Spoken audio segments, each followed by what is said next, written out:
Welcome to Stories with Steve, a podcast on the Central Buna Podcast Network.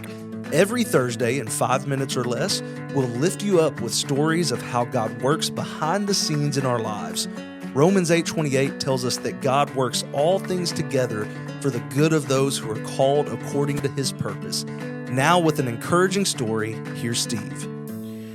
Merry Christmas. Thanks so much for taking time to listen today, and hope this can kind of a devotional thought as you're just waking up today of just what Christmas is all about.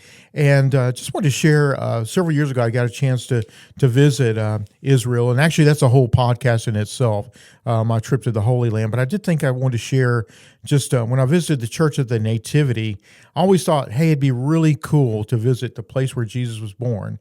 And so I got to visit there, and actually I was kind of disappointed.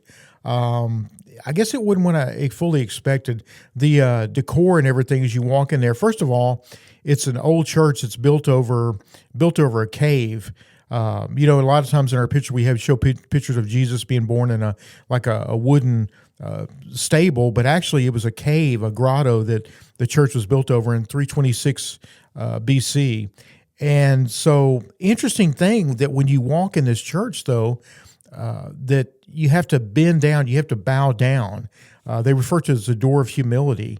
Kind of interesting that it's a sign of humility to walk inside the door. And of course, there's a big star where they believe the place where Jesus was born. Some people get down on their hands and knees and kiss the ground, but anyway, it's just a form of worship. But when you think about the city of Bethlehem, it's no longer a little town of Bethlehem anymore. It's about 200,000 people right now, about 6 miles from Jerusalem. It's on what's known as the West Bank of Israel, and it's a Palestinian area actually.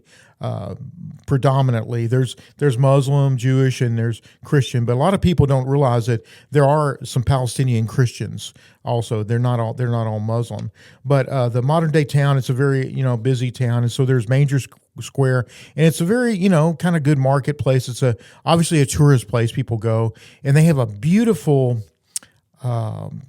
They make beautiful things out of olive wood there, so it's just beautiful. But just thinking about the city of Bethlehem, of course, it was David's hometown, King David, also where Ruth and Boaz were from, and of course we know that the prophecy Micah foretold hundreds of years that he would be born in Bethlehem.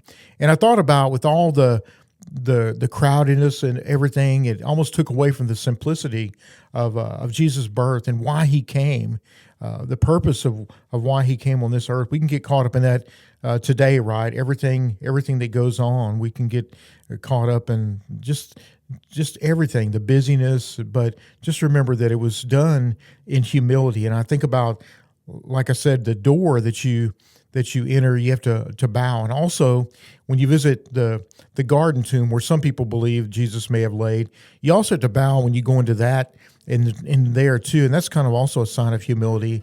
And always remember that Christmas is a time of worship, first of all, that we worship the Savior that came and for us, and we know that he's going to come back for us also. So anyway, thanks so much for listening today. Hope you have a very Merry Christmas, and God bless us, everyone.